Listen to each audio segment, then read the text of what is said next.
जबकि कई तरह की खबरें आई कि सुप्रीम कोर्ट कहता है कि हम हाई कोर्ट के मामले पार्टी गए, ठीक है। आप देखिए इन लोगों का कहना था कि भैया अगर ऐसी बात है तो नियमावली बन जाएगी, लेकिन अब चौकीदार दफेदार संघ के लोगों का कहना है कि नियमावली तो कोई तोड़ देगा, कोई भी कभी आकर के तोड़ देगा, हमको अध्यादेश पास चाहिए। लेकिन अध्यादेश आसान नहीं है। बिहार विधानसभा से आप तो पास होना और मुश्किल हो गया, क्योंकि अब तो सत्र जो है चलेगा नहीं, तो अध्यादेश इन लोगों का पास नहीं हो पाया। इन लोगों ने कॉम्प्रोमाइज किया कि कैसे भी कर करके जो सभी आश्रितों की बहाली हो गई है और कुछ जो आश्रित बच गए हैं उनकी कम से कम बस एक बार मौका दीजिए आप, बस आप एक बार मौका दीजिए, एक बार बस आप बहाली करवाइए, ठीक है, उन आश्रितों की। अच्छा, इन लोगों ने क्या किया कि कहा कि ठीक है, कम से कम जो कॉन्ट्रैक्ट पे तो करवा सकते हैं ना, वही संविदा वाला कॉन्ट्रैक्ट पे तो कम से कम करवा सकते हैं ना, यही करके भाई नियुक्ति करवा दीजिए इन लोगों का, ठीक है। ये मांग पत्र ये लोग सौंप करके आए। अब देखिए ना इनके साथ खेल कैसा हो रहा है, ठीक है, इनके साथ खेल कैसे होता है और इन लोगों की संगठन कैसे कमजोर पड़ती है, ठीक है। और पता नहीं ये लोग सोचते हैं जो संगठन के लोग हैं दफेदार चौकीदार संघ के, ये लोग किस हवे वाली बात पर जो है भरोसा करते हैं। पहली बार इनके संगठन जो है बैठी धरने पर, आमरण अनशन पर बैठी, ठीक है, आमरण अनशन पर बैठी तो माननीय जो अरुण भारती जी हैं, अरुण भारती अभी लोजपा राम विलास के प्रदेश प्रभारी हैं, जमुई से सांसद हैं, चिराग पासवान जी के करीबी हैं, उनके जीजा हैं, वो जाते हैं जूस पिलाते हैं और कहते हैं कि आपकी लड़ाई हम लड़ेंगे, हम आपकी लड़ाई लड़ेंगे, आपको जो है हम न्याय दिलावेंगे। उसकी जो है हड़ताल को वो खत्म करवा देते हैं। हुआ क्या? कुछ नहीं हो पाया। इन लोगों को लगा कि अच्छा अभी नहीं होता, अभी ये लोग फिर हड़ताल पे बैठे, ठीक है।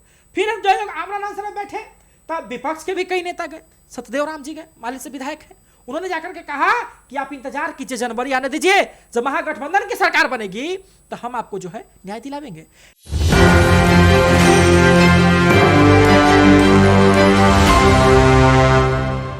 नमस्कार, मैं शेर साहब, आप देख रहे हैं न्यूज़ 24।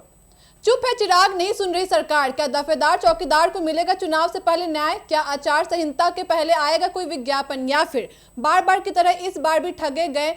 आइए बात करते हैं हमारे दो सहयोगी के साथ। तो साहिल जी, ये वफादार चौकीदार का जो मामला जो इतने दिन से मतलब चल रहा है, इस पे कुछ सरकार का कुछ आया नहीं है, ना ही चिराग पासवान की तरफ से कुछ ऐसा आया है जो उन लोग को। देखिए सबसे बड़ी जो हैरानी की बात पता है क्या है?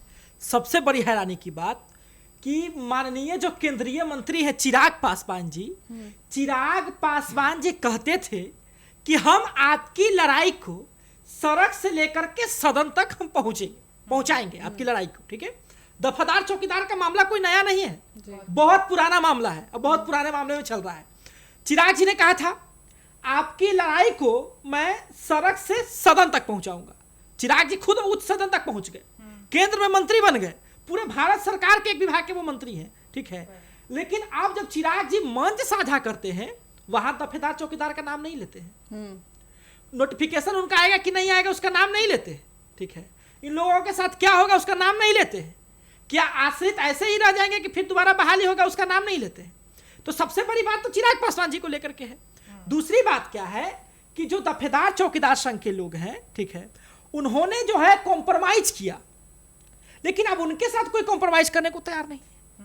देखिए इन लोगों की जो पहली मांग थी वो ये था कि अध्यादेश पास कराया जाए, क्योंकि इनकी जब नियुक्तियां बंद हुई थी तो उसको नीतीश कुमार जी ने शुरू करवाया था। अब फिर जब नीतीश कुमार जी के ही राज में बंद हुआ, कोर्ट गया तो कोर्ट ने कहा कि ऐसे नियुक्ति नहीं हो सकता है, कोर्ट ने रोक लगा दिया। सुप्रीम कोर्ट गया तो इन लोगों का कहना है कि अभी मामला प्रक्रियाधीन है, जबकि कई तरह की खबरें आई कि सुप्रीम कोर्ट कहता है कि हम हाई कोर्ट के मामले पार्टी गए, ठीक है।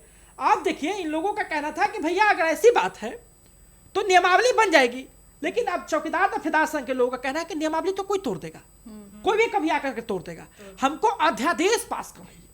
लेकिन अध्यादेश आसान नहीं है। बिहार विधानसभा से आप तो पास होना और मुश्किल हो गया, क्योंकि अब तो सत्र जो है चलेगा नहीं, तो अध्यादेश इन लोगों का पास नहीं हो पाया। इन लोगों ने कॉम्प्रोमाइज किया कि कैसे भी कर करके जो सभी आश्रितों की बहाली हो गई है और कुछ जो आश्रित बच गए हैं उनकी कम से कम बस एक बार मौका दीजिए आप, बस आप एक बार मौका दीजिए, एक बार बस आप बहाली करवाइए, ठीक है, उन आश्रितों की।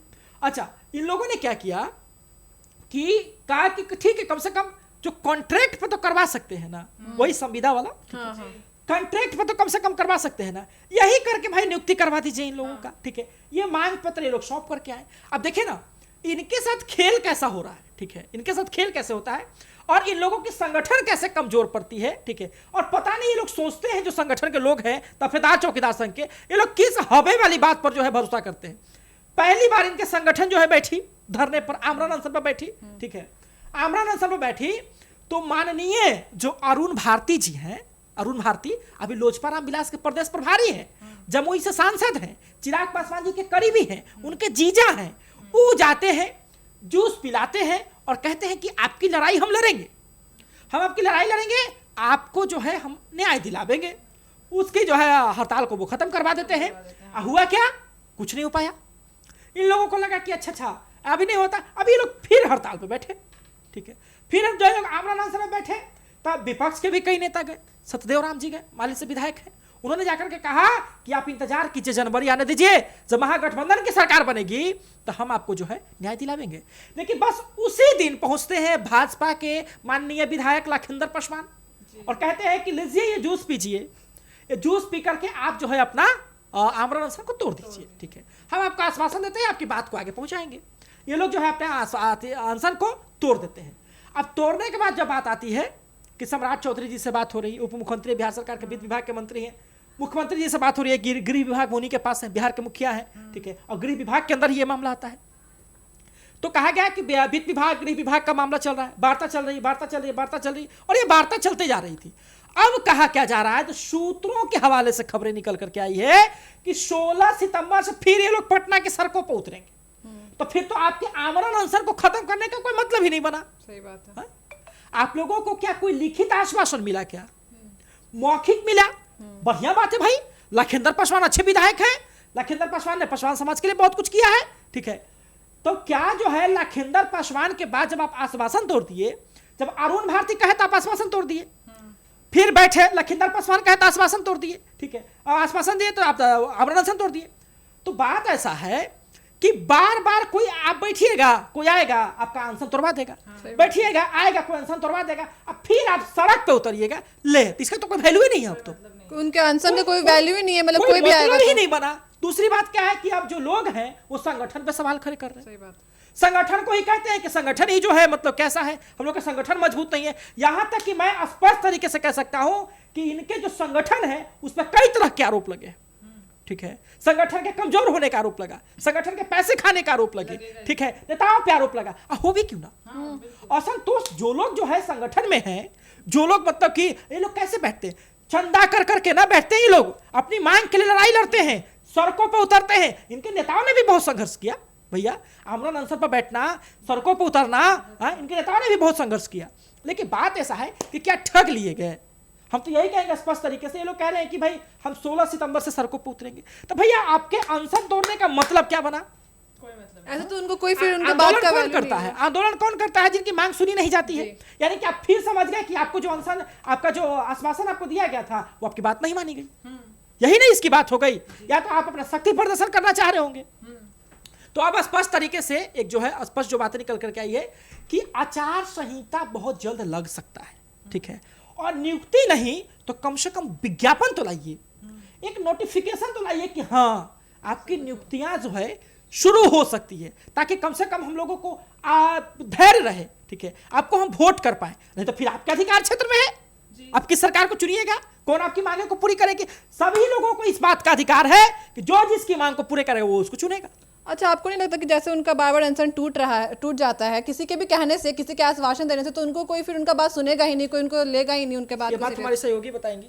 हाँ, इसीलिए तो शायद उनको अभी तक इग्नोर किया जा रहा है। उन्होंने जो भी आंदोलन किया है बस लोग देख रहे हैं और बार बार उनको दिलासा दे देते हैं कि ठीक है आपकी नियुक्ति होगी, आपके बारे में बात किया जाएगा, उसका वो अपना अनशन तोड़ देते हैं। इसलिए उनके बात का कोई महत्व नहीं दिया जा रहा है और ना ही उनको उन पे कोई देखा जा रहा है, उनको मतलब एक तरीके से इग्नोर ही कर दिया गया है। कोई सबसे पहले तो चिराग पासवान जी को देखना चाहिए उनके बारे में, और अगर वही नहीं देख रहे तो किसी और नेता से क्या उम्मीद कर सकते हैं? वो तो कोई उम्मीद ही नहीं कर सकते है ना। तो जैसे चिराग पासवान इतने बड़े स्तर के नेता हैं तो वो क्यों मतलब वो कुछ ध्यान ही नहीं दे रहे, ना ही इसके बारे में कोई जिक्र कर रहे हैं कहीं पे भी नहीं। अभी वो मुजफ्फरपुर में गए हुए थे जहाँ पे वो कभी नहीं इसका जिक्र किए कि वो दफादार और चौकीदार मामले में के बारे में कुछ नहीं वो बोलते हैं।